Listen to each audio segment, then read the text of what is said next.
Todas as minhas mensagens que eu trouxe para os irmãos, sempre antes de levantar, ali naquela cadeira, eu falo para Deus: Pai, está aqui a mensagem do seu servo, mas agora envia seu Espírito Santo para falar por ele. E é com esse intuito e pensamento que eu quero orar. Senhor nosso Deus, Senhor nosso Pai, muito obrigado. Obrigado nesta manhã, por esses irmãos queridos que nesta manhã estão conosco, nessa união, nesse corpo, para louvar e adorar somente ao Senhor, através do seu Filho Jesus Cristo, que o Senhor nos enviou para cada um de nós. Muito obrigado, Deus, por essa manhã. Que essa mensagem, ó Pai, seja para edificação desse corpo, dessa família. E essa mensagem, ó Pai, possa nos trazer o mistério, o seu ministério, o Senhor tem revelado à sua igreja. Muito obrigado. Em nome do seu Filho Jesus Cristo, nós pedimos e agradecemos. Amém. Outra coisa que eu gosto sempre de trazer nas minhas mensagens, olhando sempre no calendário brasileiro, que a gente sempre tem um feriado. E recente que nós tivemos foi dois dias atrás, finados. E essa é a mensagem dessa manhã. Porque esse dia, finados, conhecido como Dia dos Mortos, e algumas denominações consideram essa data um momento especial em homenagearem parentes que já faleceram. E nesta data, o movimento nos cemitérios, a gente sabe que é intenso em todo o nosso país.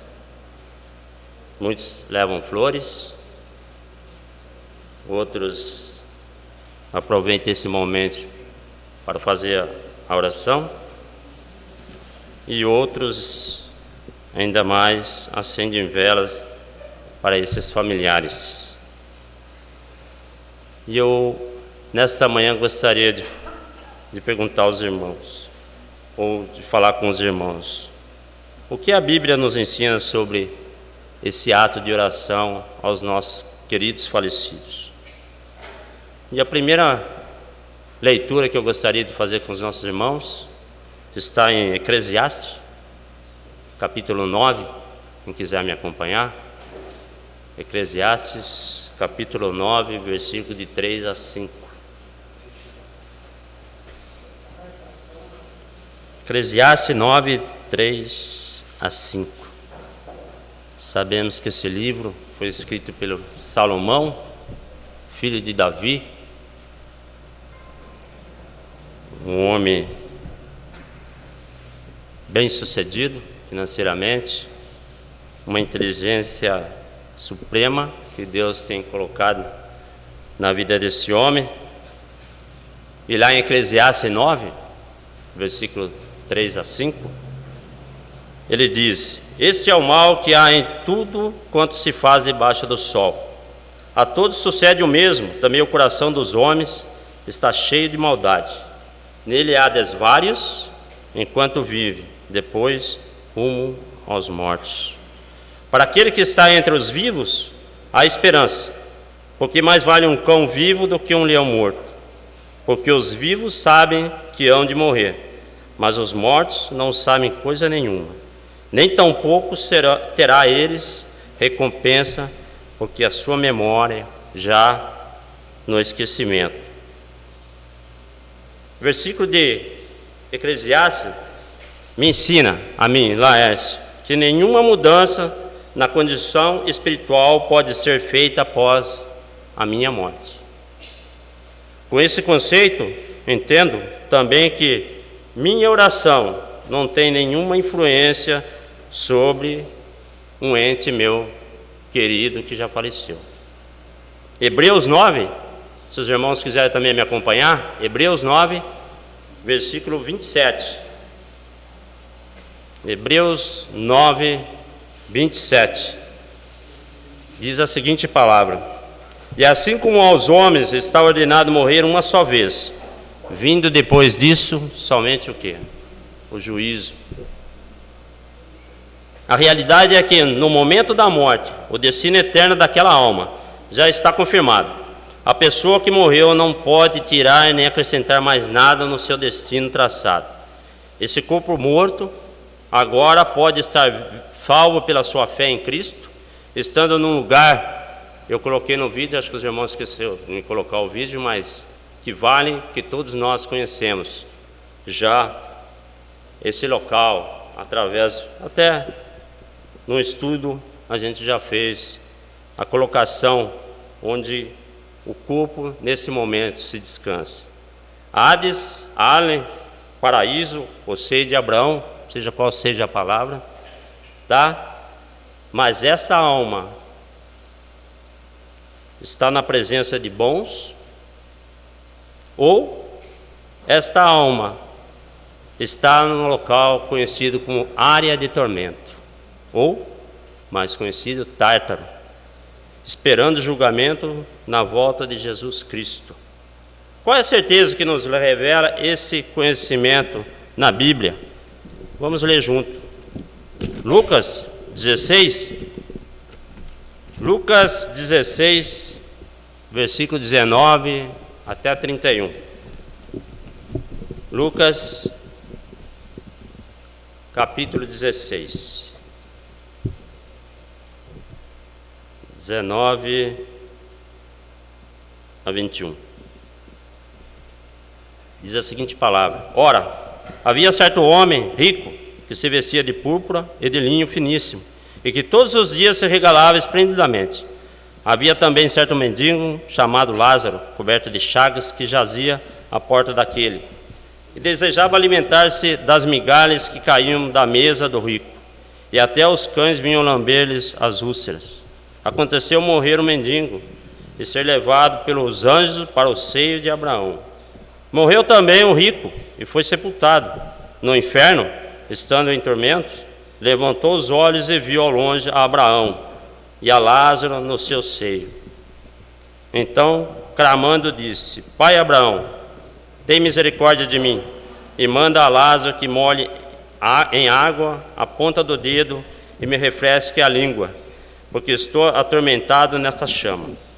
Disse, porém, Abraão: Filho, lembra-te que recebeste os teus bens em tua vida, e Lázaro igualmente os males. Agora, porém, aqui ele está consolado, tu aí em tormentos. E além de tudo, está posto um grande abismo entre nós e vós, de sorte que os que querem passar daqui para vós outros não podem, nem os de lá passar para nós. Então replicou: Pai, eu te imploro que mande à minha casa paterna, porque tenho 5 irmãos, para que lhes dê testemunho, a fim de que não vinhem também para esse lugar de tormento. Respondeu Abraão: eles têm Moisés e os profetas, ouçam. Mas ele insistiu: não, pai Abraão, se alguém dentre os mortos for ter com eles, arrepender-se-ão.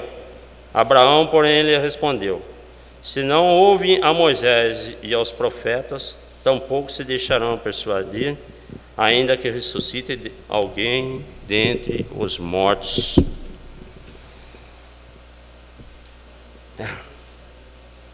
Ponto. 2 corpos com destino traçado.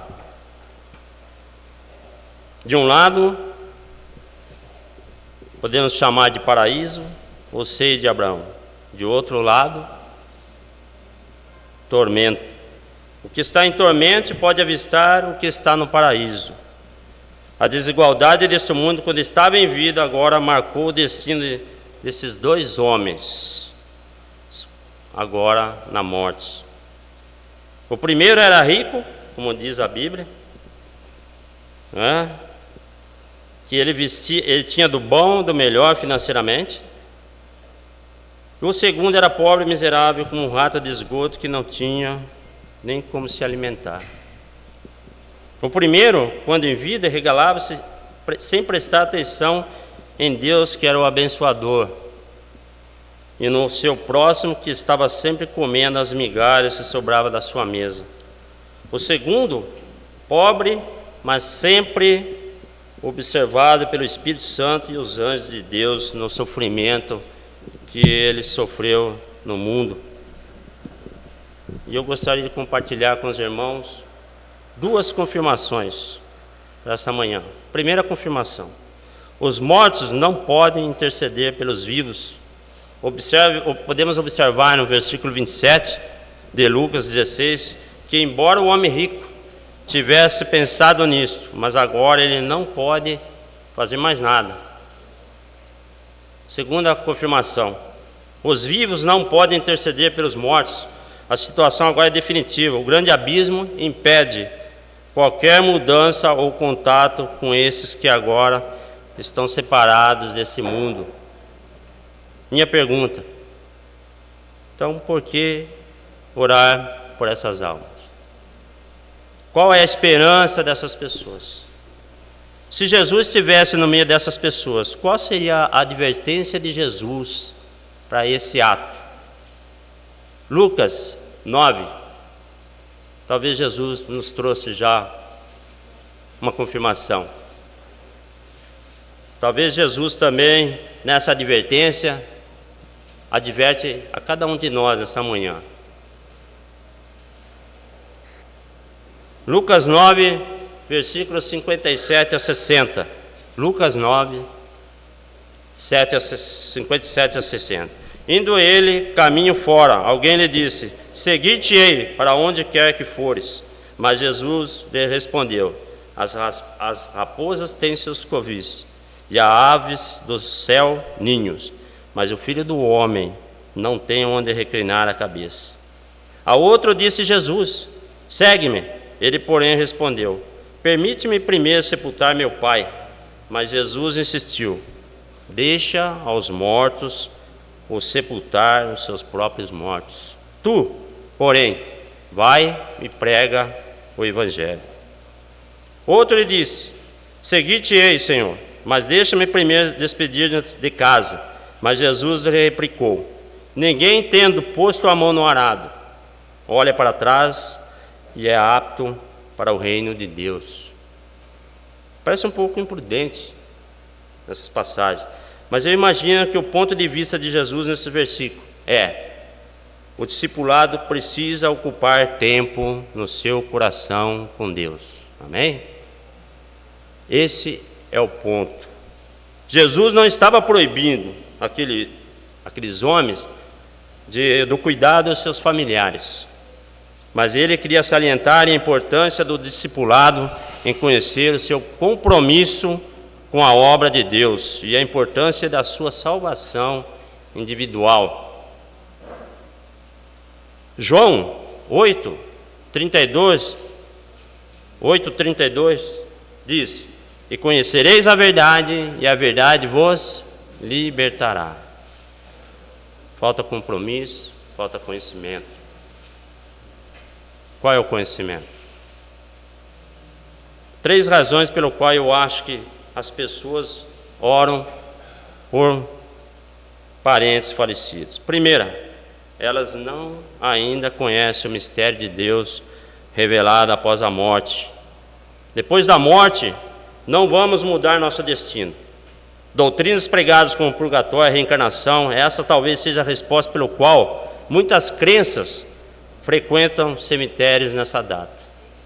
Filosofia humana, e isso não agrada a Deus. A palavra de Deus deixa bem claro, Hebreus 9:27, que nós acabamos de ler: e assim como o homem está ordenado a morrer uma só vez, vindo depois disso somente o quê? O juízo. Talvez esse seja o motivo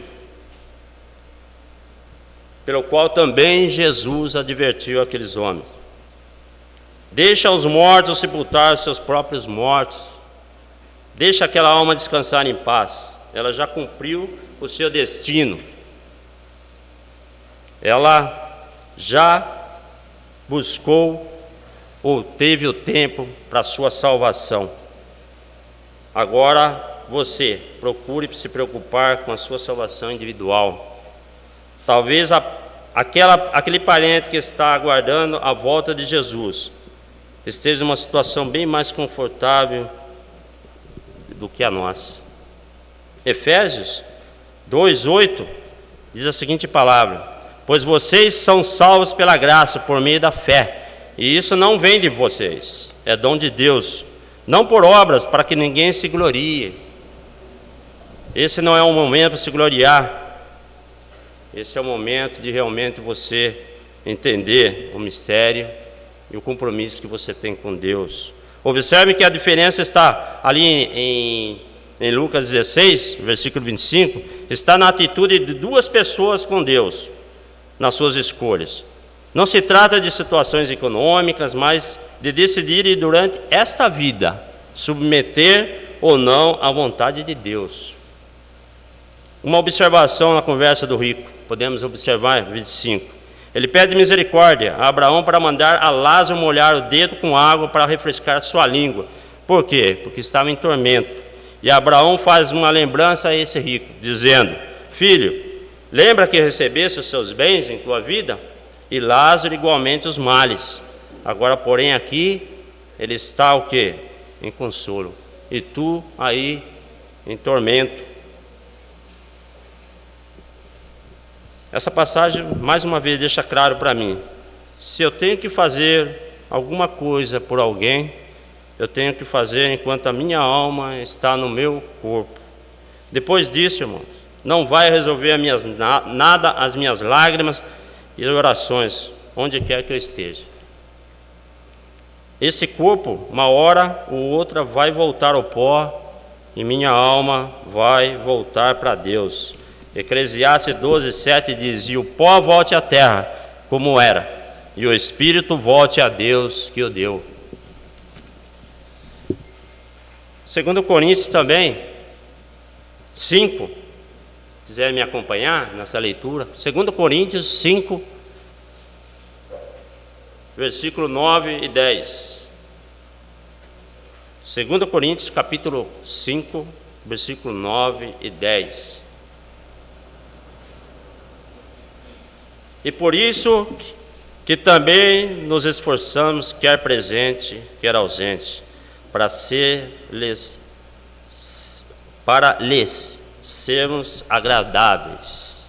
Porque embora que todos nós compareçamos perante o tribunal de Cristo, para que cada um receba segundo o bem ou o mal que tiver feito por meio do corpo.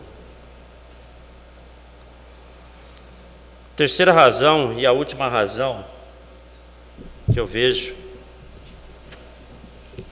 oração por entes falecidos. O Velho Testamento foi inspirado por Deus para ensinar aos homens sua vontade. Moisés escreveu num livro todas as palavras e ordenanças de Deus que as pessoas tinham que obedecer. Abraão, lá em versículo 27 a 31, está relembrando aquela alma, que ela tinha as escrituras em suas mãos para transmitir os ensinamentos aos seus parentes e familiares, quando estava em vida. Provavelmente ela não teve interesse nenhum em fazer a coisa certa. Provavelmente ela ocupou seu tempo em outros compromissos, desprezando a qual Deus esperava que ela cumprisse. E mais uma vez, será que Deus está se agradando com as minhas orações nesse momento? Quando eu faço esse ato? 1 Tessalonicenses, capítulo 4. 1 Tessalonicenses, capítulo 4. O apóstolo Paulo nos traz um entendimento da situação que o corpo que se foi, tá? Qual procedimento ocorrerá quando Jesus voltar para buscar os seus? Provavelmente, vejo que muitas pessoas não conhecem esse versículo. Talvez se elas conhecessem, elas teriam mais preocupação na sua salvação individual. Lá, em 1 Tessalonicenses 4, versículo 13 a 18, Paulo diz a seguinte palavra: Não queremos, porém, irmãos, que sejais ignorantes com respeito aos que dormem, para não vos entristecerdes como os demais, que não têm esperança. Pois se cremos que Jesus morreu e ressuscitou, assim também Deus, mediante Jesus, trará em sua companhia os que dormem. Ora, ainda vos declaramos por palavra no Senhor, e isso nós, os vivos, os que ficarmos até a vinda do Senhor, de modo algum precederemos os que dormem.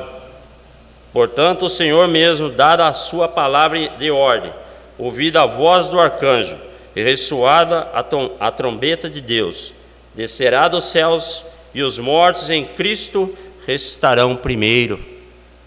Depois nós, os vivos, os que ficarmos, seremos arrebatados juntamente com eles, entre nuvens, para o encontro do Senhor nos ares, e assim estaremos para sempre com o Senhor. Consolai-vos, pois, uns aos outros com esta palavra, Paulo diz. A perspectiva esperançosa do cristão alivia uma parte do sofrimento em relação às pessoas que não estão mais no nosso meio.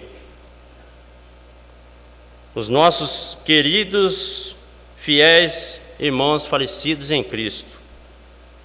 Mas não nos preocupamos com o destino deles, porque a hora certa, como diz a palavra, Jesus os trará de volta, e junto conosco, os que estivermos vivos, nós juntaremos tudo e Jesus nos levará para o céu. Amém?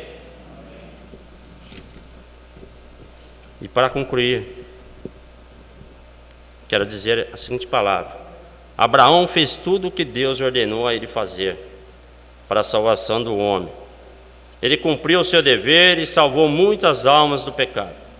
Jesus Cristo, o Filho de Deus, depois de Abraão, veio ao mundo e fez toda a vontade do Pai para a salvação da humanidade. Muitos, não todos, já estão salvos e esperando a volta do nosso Senhor Jesus Cristo. Em João, a última passagem, 14:16, diz a seguinte palavra,